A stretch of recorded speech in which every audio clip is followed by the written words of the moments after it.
जय हिंद। और आप देख रहे हैं नेशनल पर्सपेक्टिव और आप सबका स्वागत है। मैं हूं आप सबके साथ अंबर जैदी और मेरे साथ हैं करण दानवे। जय हिंद।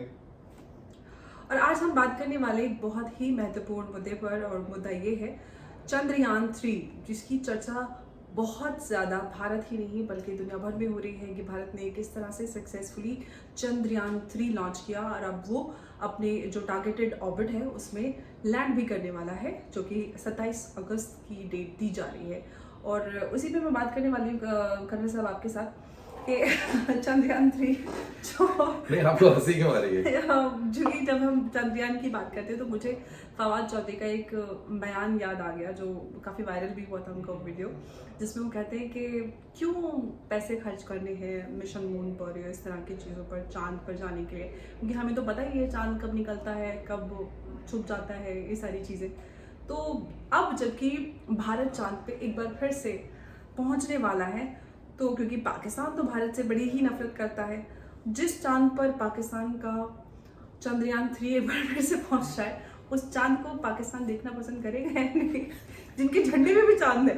ओह माय गॉड, बाय गॉड, अब पता नहीं वो देख पाएंगे कि नहीं देख पाएंगे, क्योंकि उनका नैरेटिव तो सारा हर चीज मजहब से ही रिलेटेड होता है। तो कहीं अब चांद काफिर ना हो जाए, ये भी एक बहुत बड़ी समस्या है।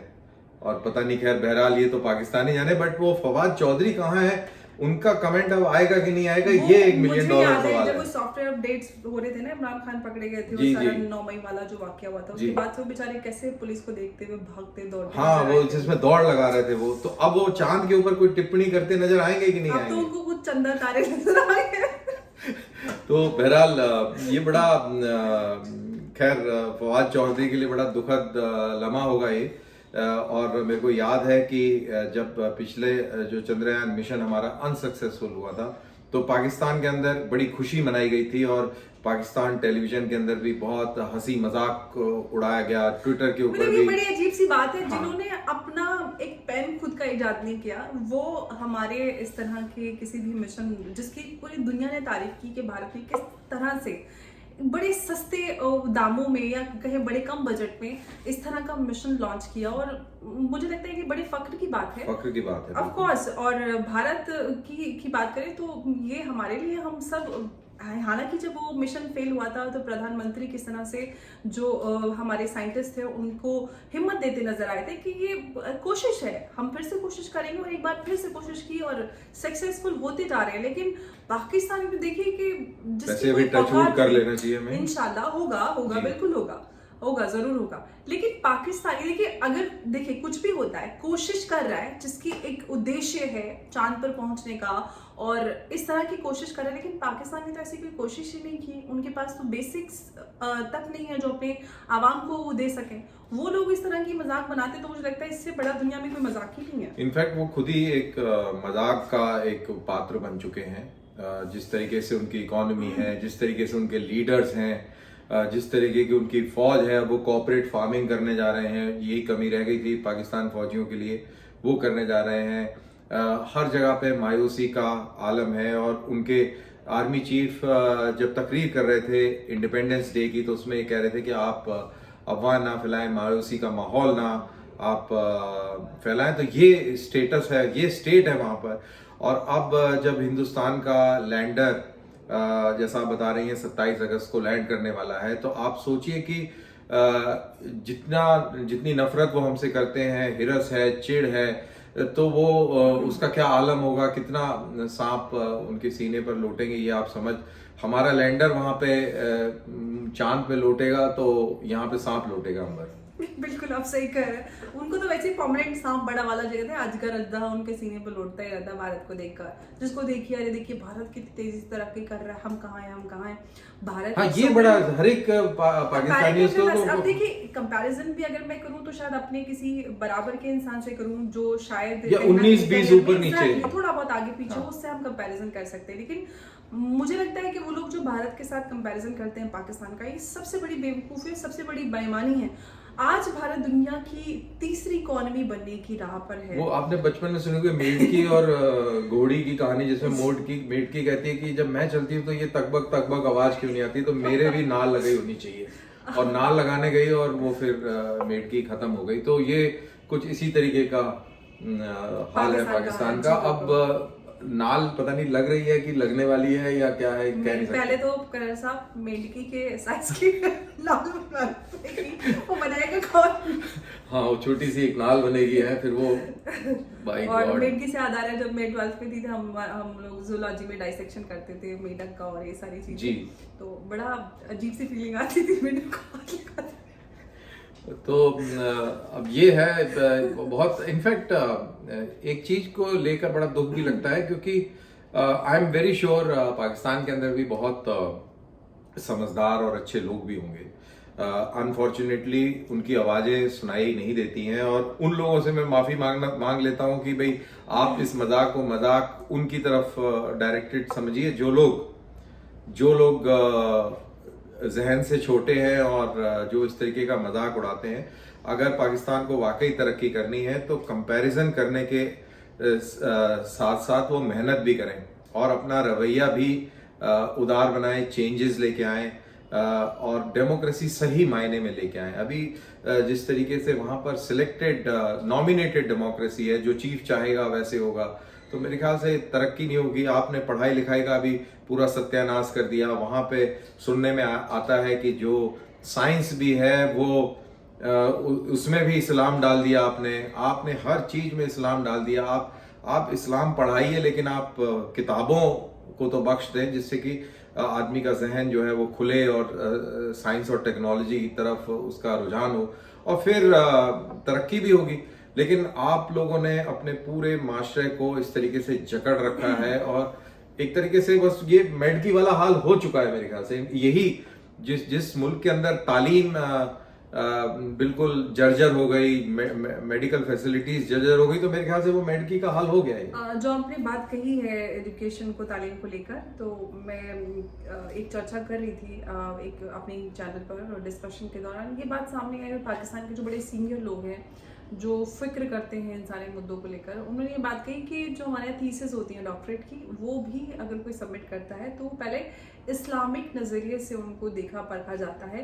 अगर वो इस्लामिक नज़रिए पे खरी उतरती हैं तभी उन थीसिस को अप्रूव किया जाता है, वो पास हो पाती हैं। तो बड़ा ज़रा आप सोचिए कि जहाँ पर एजुकेशनल सिस्टम में ही इस्लामिक जो सिद्धांत होते हैं उनको देखा परखा जाएगा, और जो भी साइंटिफिक चीज़ें हैं, क्योंकि धर्म अलग होता है और साइंस टेक्नोलॉजी और ये सारी चीजें बिल्कुल अलग होती हैं। धर्म एक फिलॉसफी है। एग्जैक्टली और बच्चों को भी ये सिखाया जाता है। बच्चे इनफैक्ट वहाँ के जो मॉर्निंग शोज होते हैं, वहाँ पे मौलाना आते हैं, वो बोलते हैं कि भाई इस तरह से किस तरह से जो अर्थ है रोटेट करता है, और ये सारी चीजें। हाँ, वो बड़ा फेमस वीडियो है जिसमें बोला कि नहीं, वो बच्चे कहते हैं टीचर ने तो हमें ये पढ़ाया, बोले सब भूल जाओ।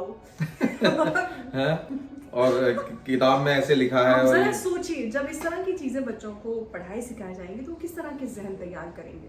क्या आप इंटरनेशनल मार्केट में इस तरह की ह्यूमन कैपिटल किसी भी वे में कम्पीट कर सकते हैं? जो भी जब भी देखिए आए दिन कोई ना कोई भारतीय किसी ना किसी एक बड़ी जो इंटरनेशनल कंपनी है उसका CEO, CFO या कुछ भी इस तरह से बनता है, और पाकिस्तान में फिर से मातम छा जाता है कि देखिए जी हिंदुस्तानी तो ये बन गया, पाकिस्तानी कहाँ है।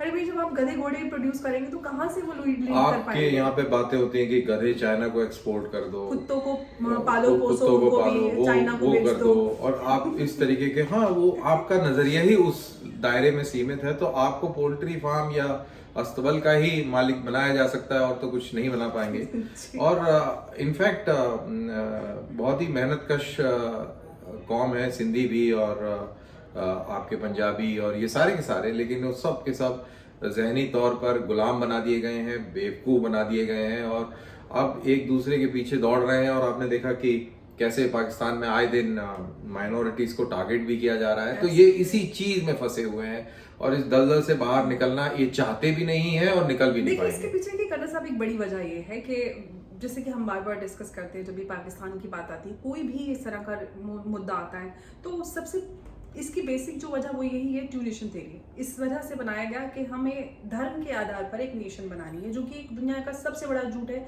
धर्म के आधार पर कोई भी देश या नेशन, राष्ट्र नहीं बनते हैं। राष्ट्र लोगों से मिलकर बनता है, और एक जो हमारी नेशनल आइडेंटिटी होती है, हम भारत की बात करते हैं, भारत में कितनी ही धर्म जाति के लोग रहते हैं, और हम सब की जो सबसे बड़ी एक जो पहचान होती है, हम यहाँ पर हम लोग दो बैठे हुए, कर्नल साहब हिंदू है, मैं मुसलमान हूँ, लेकिन हम लोग दोनों भारतीय हैं। सबसे बड़ी जो हमारी आइडेंटिटी आइडेंटिटी है वो यही है सबसे पहले। तो ये पाकिस्तान में नहीं है, जिसकी वजह है, जिसका आधार है टू नेशन थ्योरी।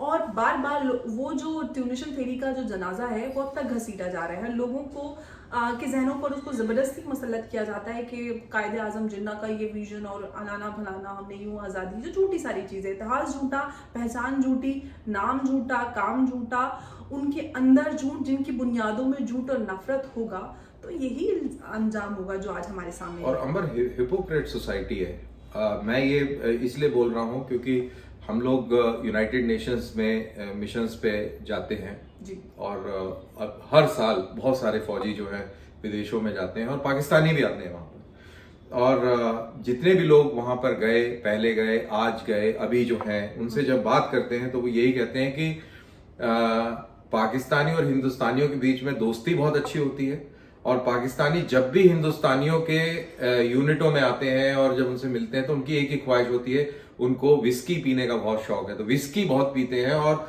अभी मैं 2 दिन पहले ही किसी यूएन से लौटे एक अधिकारी से बात कर रहा था, उसने कहा कि 95 to 99% वो दारू पीने के बहुत शौकीन हैं और उनको बस यही फिक्र रहता है कि कोई उनकी तस्वीर ना खींच ले।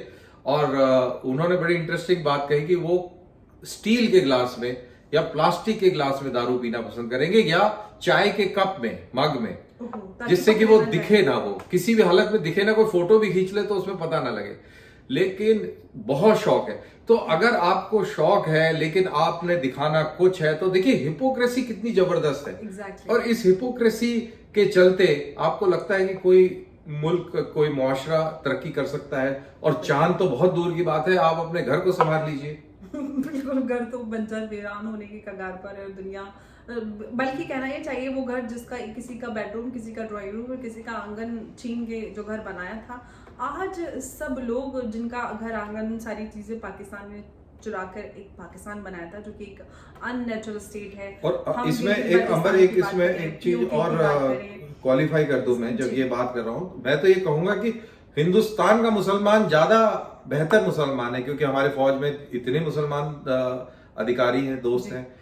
इस तरीके का रवैया जो पाकिस्तानी फौजी दिखाता है विदेश में, वो इंडियन तो नहीं दिखाता होता है ना, एक इंडियन का कैरेक्टर होता है। हम जनरली हिपोक्रेट नहीं होते हैं, वो जैसा है वो वैसा दिखता है, और वो वैसे ही है।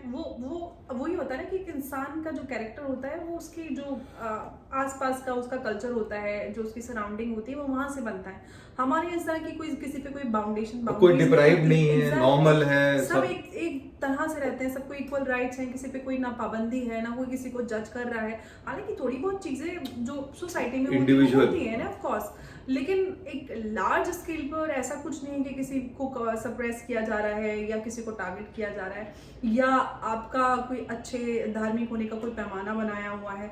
तो इसलिए वहाँ पे हिपोक्रेसी, क्योंकि सबको एक अच्छा मुसलमान बन के दिखाना है, वो पहले बनना है, बाकी सब बात में। टच और जो चूरन नहीं डलेगा ना, तब तक तो कोई चीज तो चूरन से दिमाग खराब हो गया है, पेट तो ठीक हुआ नहीं है, दिमाग खराब ही सड़ गया।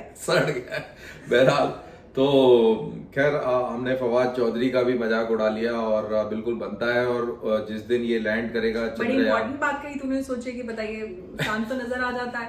हाँ। कि क्या जरूरत पड़ी है इतने पैसे खर्च करने की। अब वो अपना रूस भी पैसा कर रहा है लूनर 25 पे, और क्या जरूरत पड़ी है। और फवाद चौधरी जो है वो दलदल में डूबे हुए हैं, निपटी नहीं, आप पैसे वेस्ट करने में लगे।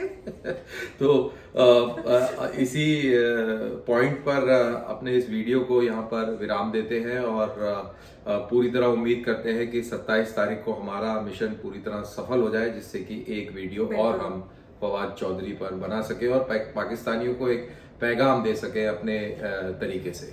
बिल्कुल, और आज के लिए बस इतना ही। और आपको अगर हमारे वीडियोस पसंद आते हैं तो लाइक करें, शेयर करें और चैनल को सब्सक्राइब भी करें, और इसी तरह से आप हमारा समर्थन करते रहें ताकि हम आगे इसी तरह से वीडियोस बनाते रहें। आज के लिए बस इतना ही। जय हिंद, नमस्कार। जय हिंद।